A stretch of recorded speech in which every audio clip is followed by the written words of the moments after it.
It's been several months since I have last casted viewer-submitted games of StarCraft 2, and what I've got for you today are two games of Bronze League heroes.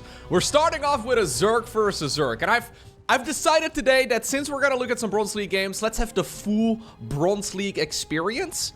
I'm not gonna be fast-forwarding anything. I do that all the time with viewer games. We're gonna be watching this game in its full, beautiful duration.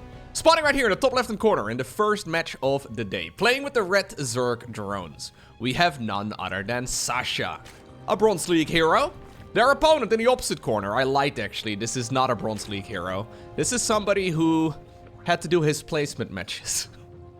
This is an unranked player, playing with the, it's probably worse, playing with the blue Zerg drones. We're looking at Pirates' main hatchery. A Bronze League hero going up against somebody who is completely unranked. As per usual, these games have been selected for me to go ahead and cast by modlesses. So if you have an amazing game of StarCraft 2 that you recently played, you can send it over to replays at LowkoTV. Just attach the .sc2 replay file to, well, the replay, or to the email rather, and maybe I'll be casting your game here in the future. It's been slowing down a little bit. I think some of it has to do with the fact that I haven't been casting that. What? Okay. What are we doing? I haven't been casting a ton of viewer games, and I figured maybe that's the reason as to why we so he's trying to he's trying to bypass the Overlord Scout, but he accidentally finds a bunch of Zerglings. Now, we have a very, let's assume it's a lot of ping. We have an extremely, oh, he actually gets a trap! An extremely slow reaction speed right there from Sasha. And that does mean that these drones and the Lings in blue do still win the engagement. Alright, Pirate is gonna go straight into the opponent's main base, it seems. There's an Overlord on idle that will see everything coming up. We have a lot of gas mining here. No particular reason as to why we have that. There's a Queen in production though and already one out. This should still be, despite a little bit of a frustrating beginning here, a hold for Sasha. And this is going to be exceptionally expensive right here for Pirate, although we're going to need a little bit more production. There's another Queen just about to pop. We should have pulled those drones a little bit earlier. Apparently we wanted to make this engagement a bit less cost efficient, which is fair enough. But ultimately we end up with double the amount of workers right now for the player in red versus Pirate. I like how Pirate decided, you know what we need at this point? A spine crawler. I've gone for a drone rush with a link flood, right? Like we're doing a complete one base all in. You know what I need? Base defenses. Well then, there is Zergling speed, so I guess Sasha is gonna try and see if we can go across the map. Maybe get a bit of damage done inside of the opponent's main base. Fair enough. Brenda! Sorry.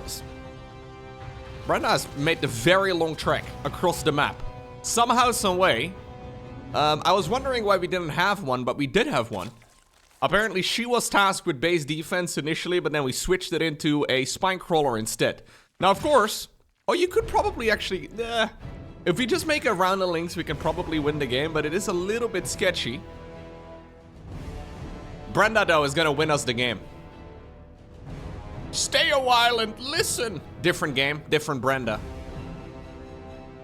Brenda Deckard Kane. Brenda is the middle name of Deckard, by the way, for those of you unfamiliar. Yeah, Brenda's gonna die now. I will look away so we don't have to see this happen. But that was a train wreck and a half. You don't actually want to see the car crash, okay? I've just saved you. It's okay. Now what are we gonna do? Because I saw when I loaded up this replay that this is actually a pretty long game, and this match is super over. Like, how is this game not yet over?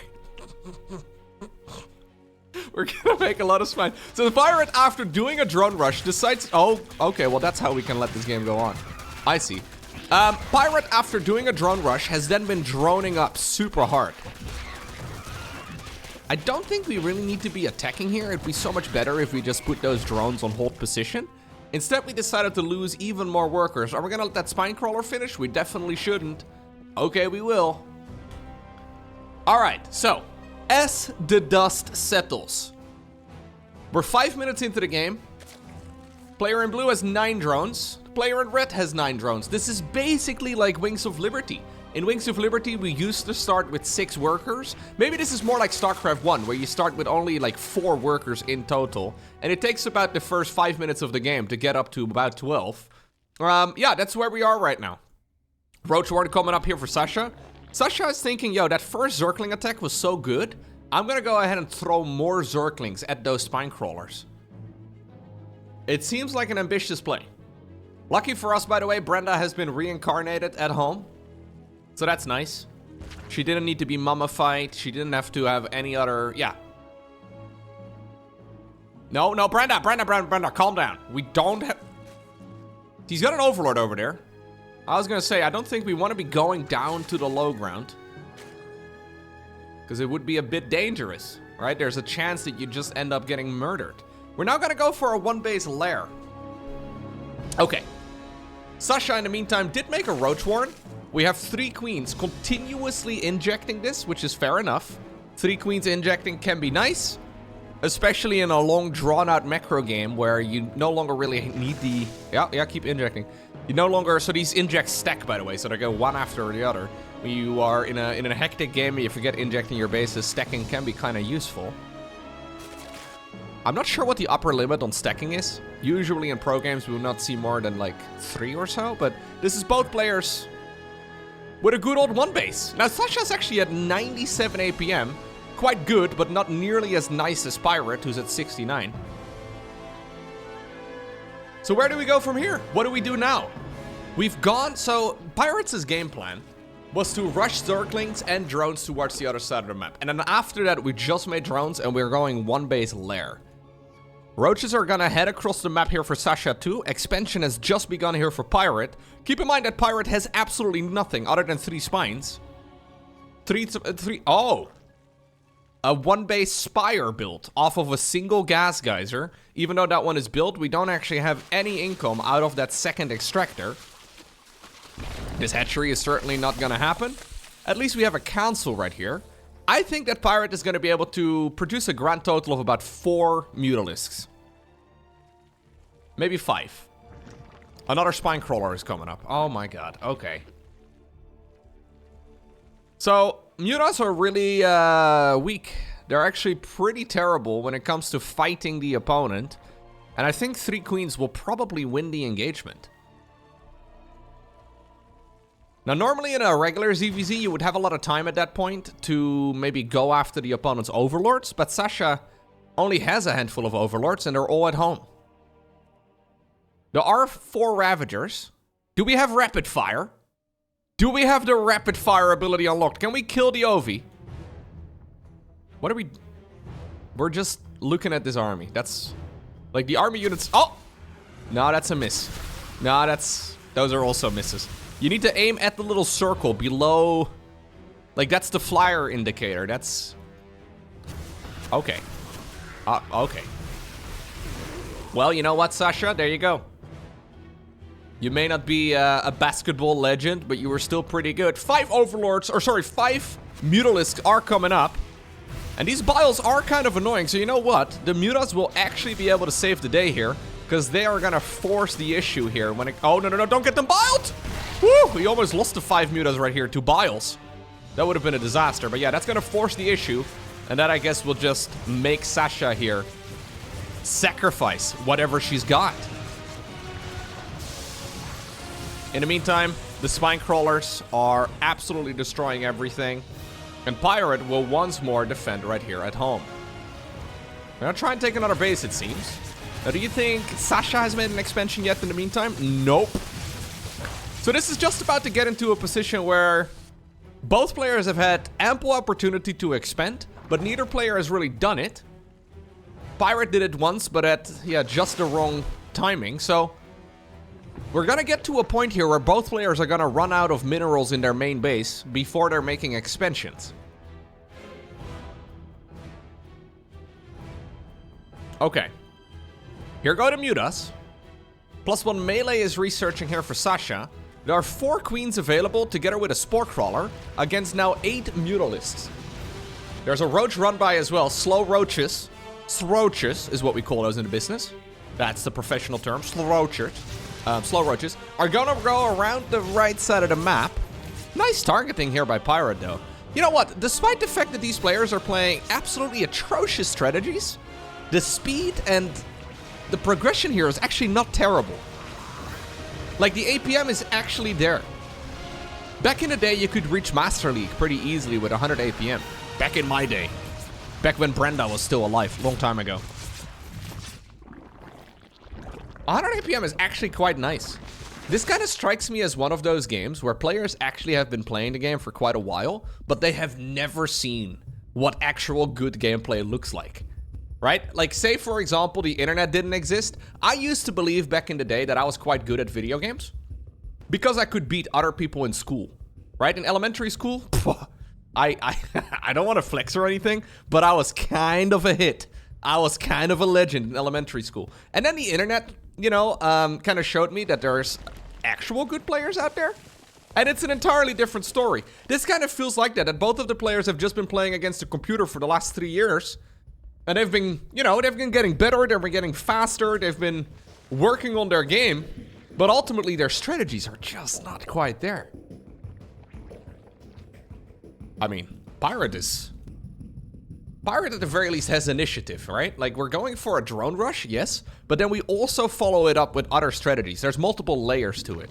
Where Sasha is playing a very reactive game. Technically can be good, but realistically, usually that's not quite the way to get it done. Pirate, in the meantime, has also taken 3 bases. I mean, not a whole lot of saturation, but at least enough to really push back any economy here from the opponent. Sasha's still only at 14 drones. The main base is running out. Yes, we can't really lose, but we also are not really setting ourselves up for success. Like, we're just, in my mind here, delaying the inevitable. It might be time to rip off the band-aid, Sasha, and get something done. Well, this... Okay, yeah. This is a start. Hydras are gonna get their upgrades eventually. Roach Hydra is a good unit composition, not to be underestimated. It's just that Sasha can only produce a very small amount. Off of this amount of economy, by the way, I almost feel like Evo Chambers are a trap. Sasha's gonna finish up 1-1-1, so this is the 3rd upgrade that's just about to finish, but we don't really have any units that can benefit from any of these things. I mean, we have a few. The Spine Crawlers will actually win the fight here, though. Can we go and kill that base? Sasha doesn't know that that base is taken, but she is gonna get an Overlord for free. Pirate accidentally moving that one from the high ground pillar here. We now have missile upgrades coming up as well for Pirate. And he's gonna go Swarm Hosts! Pirate! Why are we... Like, out of all units you can play, Slow Zergling, Muta, Spinecrawler, Swarm Host is arguably the worst combination you could ever pick up. Like, I'm trying to think what would be worse. Like, what would be a worse unit composition than what Mr. Pirate is going for right now? He's gonna lose every single one of these Mutas if he stays. In the meantime, though, Sasha is still on 1 base. And 13 minutes in, these mineral fields will run very, very low. 14 drones is actually the perfect saturation right now for the player in red. We're gonna activate 4 Locust. Now, do you think Sasha has ever seen this unit before? Because this is certainly not a unit that is commonly played. Oh, it didn't kill anything. Oh, you know what? Pirate actually can lose this game. I didn't think it was possible. Look at the Hydra reinforcements coming in right now. Sasha actually has a monstrous army here compared to the opponent. This is a 14-minute long 2-base all-in, where we have not gone for a whole lot other than ultimately just Roach Hydra, but Roach Hydra is a good composition. Muta Zergling Swarm Host is not. Mutaling is okay. Swarm Host Roach would be fine. Okay, don't fight the Locust though. I don't think you want to fight the Locust. Yes, just run away and then re-engage. Roach is in the front, Hydra's in the back. Okay, we don't have to run this far. Okay, just keep running. Sure. Swarm Host numbers are going up and Pirate has gone into a hive. This is actually a winning opportunity right now for Sasha though. I think Sasha has the opportunity to potentially win here. It's just a little bit shaky and the Swarm Host numbers are quite big. We're gonna go up to 13 here. What do you think the Hive is gonna be for? I guess the one unit that could make this worse is unupgraded Ultralisks. So I would imagine that's where we're heading next. Locusts are gonna be once again launching, but I don't think you can stand and fight, Sasha. You don't quite have the numbers, do you? Although the Hydra DPS is significant, Zerglings are going down as well. Mutas up in the air are barely putting in any work. It looks like the majority of the spines, if not all, are going to die. Last Mutalisk also just now sniped out of the skies, but the second wave of the Locust once more became available, and I think that will just barely defend everything here. I guess we will never learn what Pirates' late game plan was. GG is cold. It's the blue Zerg player who obtains the victory. Alrighty. Our next one. A wonderful Terran versus Terran. We find ourselves on Crimson Court, and spawning right here in the top right-hand corner with the blue Terran pieces. We have none other than... What is this scientific formula? Fine, I'll Google it. NSAPGBA. Literally nothing showed up. Google literally has no results. Wonderful. The opponent. In the bottom left-hand corner, playing with the red Terran pieces, they go by the name of Morrigan. 2 Bronze League heroes. This couldn't be worse, right? This couldn't possibly be worse than the previous game we had a look at. Right? Right? Please? Right? Well, NSA, I guess that's the username I'll be going with, is gonna build his very first barracks right outside of the vision range of the opponent's first barracks.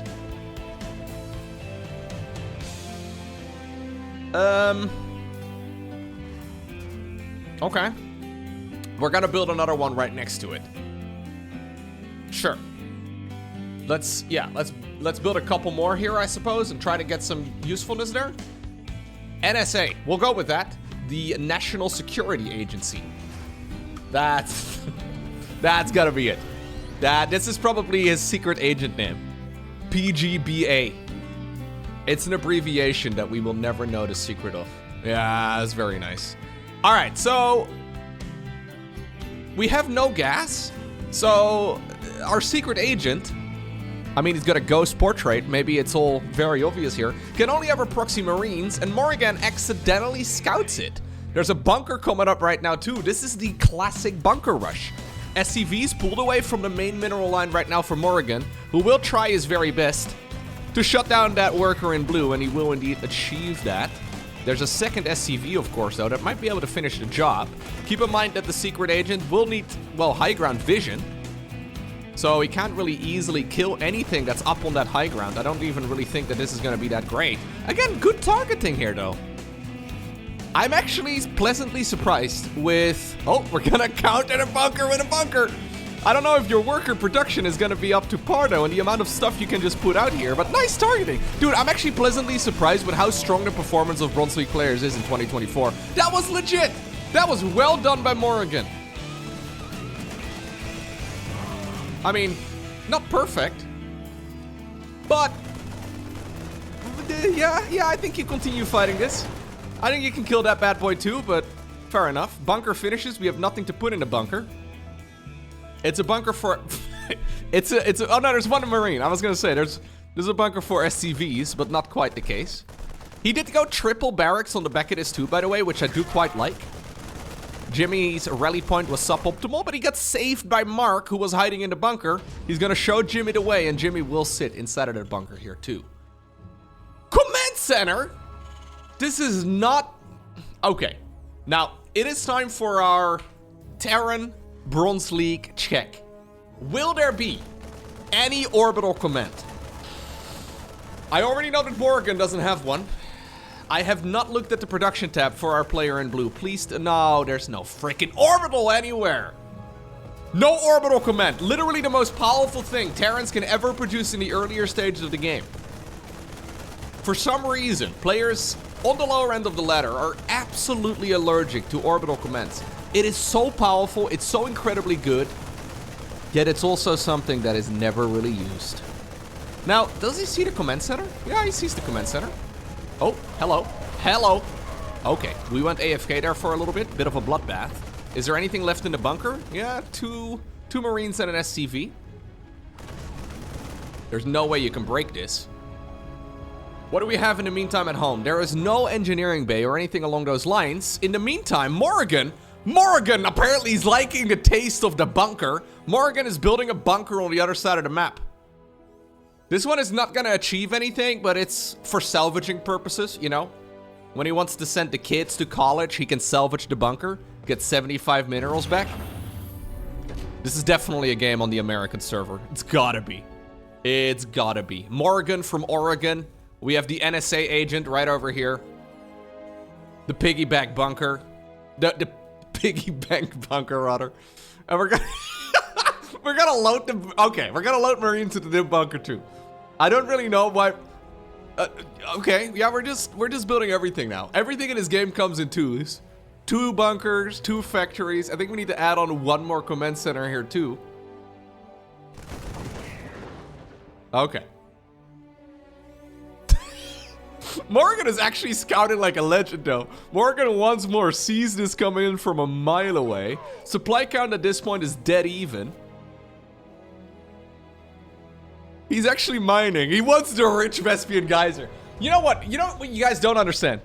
NSA's build order is so refined. It is so well optimized that he needs the rich Vespian geyser. You just don't get it. You just don't get it. He needs that rich Vespian geyser. He's got 300 unused gas right now, but you know what? Like we all heard, all good things come in twos, so he wants to build more starports. I guess then followed up by 2, I don't know, maybe fusion cores as well. That takes a lot of gas. That rich Vespian geyser. And look at the optimization here. Only a single worker in the gas geyser too. For a regular gas, you would need to put an SCV and a half in there. And that doesn't work. That can't put an SCV and a half in there. So it was the perfect amount. But ultimately, well, we are still proxying. Siege tanks are coming up 2 at a time. Starport over here as well on the other side of the map. Command center in the meantime is flying around and it will start burning very soon. That's quite a few Marines, but they're gonna lose high ground vision. So I don't know if they're gonna be able to finish the job. But what about the siege tanks here? Careful now. Oh no. I'm getting Love Song Taco Emissary flashbacks in the meantime.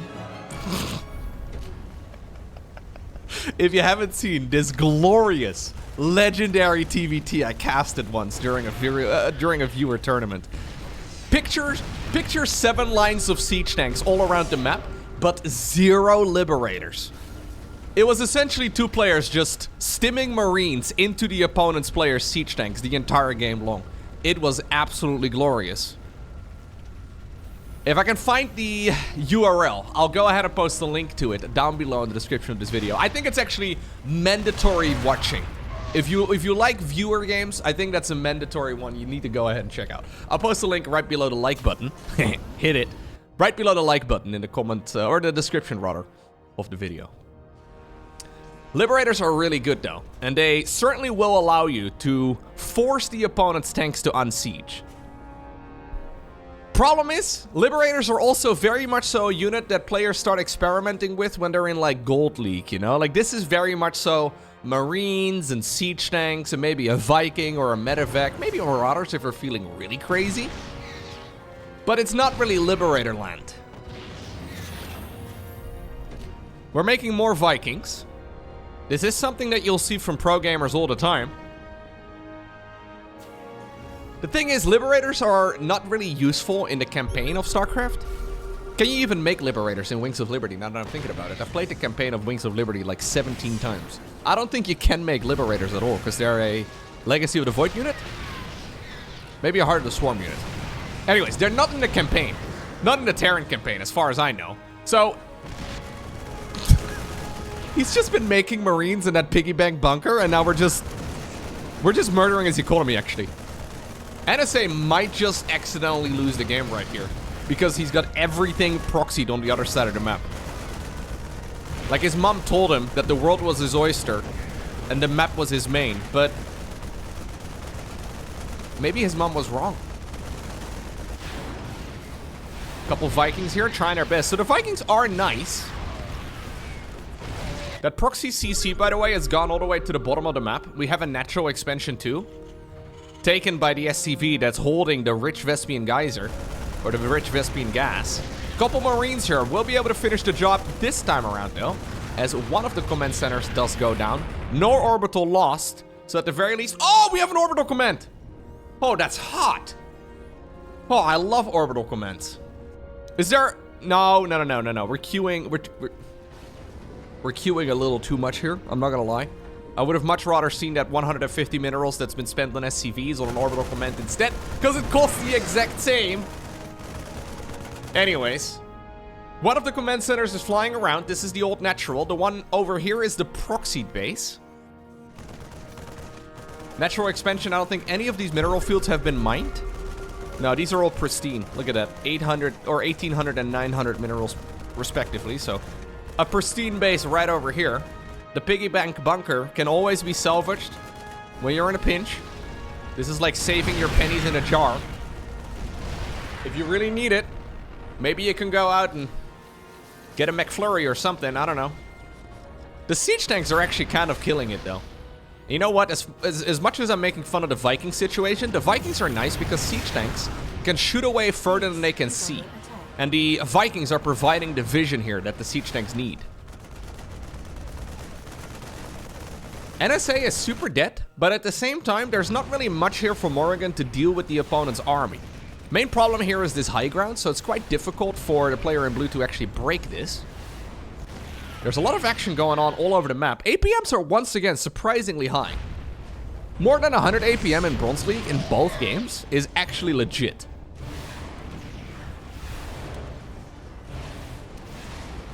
Okay.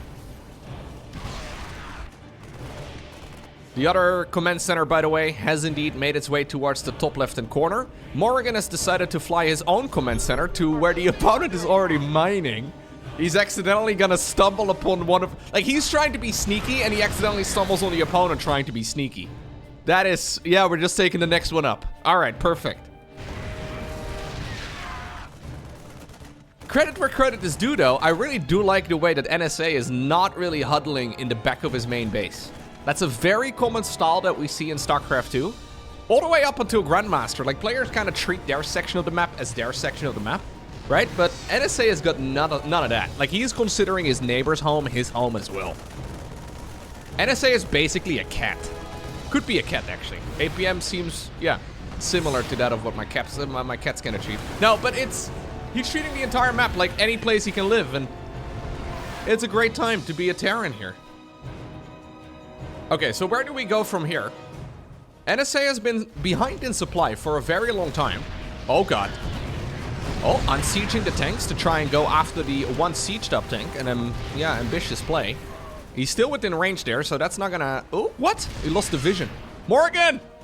Morrigan from Oregon! Send the SCV in! Oh god, he did not send the SCV in. In the meantime, the Marines, though, are still going to town.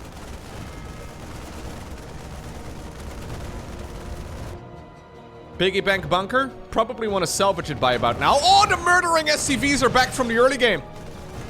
These guys, once they get the smell of blood one time, they can't stop. The boys get the job done again. One confirmed kill, one confirmed kill. Does anybody have two? This one has got one, this one has got zero. Okay, fair enough. Careful now. Oh, he just unsieged. It's a bold play whenever you're pulling SCVs against siege tanks, but sometimes I guess that's the decision you have to make. Mark and Jimmy, in the meantime, not paying attention at all. Look at these SCVs. What about these Jimmies? Nope. Oh, okay, they woke up. They woke up. Maybe their visors are kind of foggy or something and they can't see properly. A couple more Marines. There's like little pockets of Marines all around the map. Now, there's one little problem here for Morrigan. He actually is not going to be able to get to the bottom of the map until he destroys rocks. Does he realize that? He needs to either get medevacs, mine out these mineral fields, or destroy the rocks. The rocks are by far the easiest way to do it. He has seen that base from the opponent, and he's actually working on the rocks here. Yeah, he was already doing that previously, but I wasn't sure if he was actually trying to get to the other side. Don't know why we're going for the rocks in the middle of the map, but... SCVs, by the way.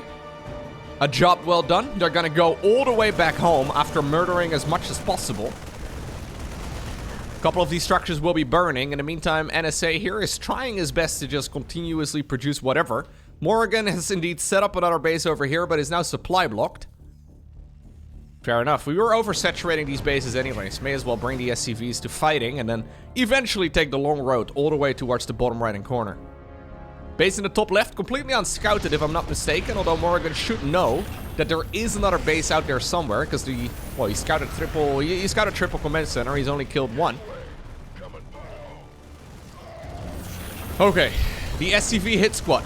Got a lot of work done, but now it's up to the real gunners. And they're gonna be able to, yeah, very quickly finish off whatever is over here. Couple commanding officers are still here too. These guys will show the Marines how it's done. Command center over here is full of SCVs, and I've got a feeling it will go down full of SCVs as well. A lot more Marines. The majority of the Marines have been produced on the other side of the map, it seems, out of that one bunker, or the one barracks right next to the bunker. The piggy bank bunker. But I think... oh, Morrigan built a command center within the refinery's vision. This is a power play and a half right now. NSA can see this coming in from a mile away, but there's nothing he can do about it. Okay. So, he assumes that this is the last structure. But it's not. Okay, you can see the gears turning right now in Morrigan's head. He's killing more rocks. This is not going to achieve anything. NSA has literally nothing except for, well, this base and a dream. It's going to take a long time, though, at this rate, for Morrigan to realize what's going on. Oh, we're splitting. We're splitting. Where are we going to send these units? Do we have anything to scout the top left-hand corner? We have an orbital command. We've even been using the energy. But he has not yet seen that there is a base out there. If somehow, some way, NSA wins this game, I'm gonna cry. I'm going to be very sad. He's making Vikings. Perfect scouting tool. Oh! And would you look at that? We're gonna knock down some rocks over here, too. And I think Morrigan... oh, he scanned. He scanned. He saw it. He saw it. I think Morrigan knows where the opponent is located. Lovely stuff here, dude. Bring the SCVs. Let them finish the job. There's only one way to end this. Bring the commanding officers of the Terran army for their final engagement. Armory coming up, of all things. Don't know what NSA is thinking about. Maybe he wants to go battlecruisers? Because he did make a tech lab on the starport, but you need a fusion core for that. Wrong structure. Anyways, he's got enough money in the bank for BCs too, but he's not gonna get there. The Vikings with the surround coming in clutch as well, making the retreat path absolutely impossible. And just like that, it's Morrigan. Probably from Oregon. Honestly, I have no idea. Who obtains the victory? Now, did he keep the... he kept the bunker. Yeah. Morrigan's children can go to college. That's nice.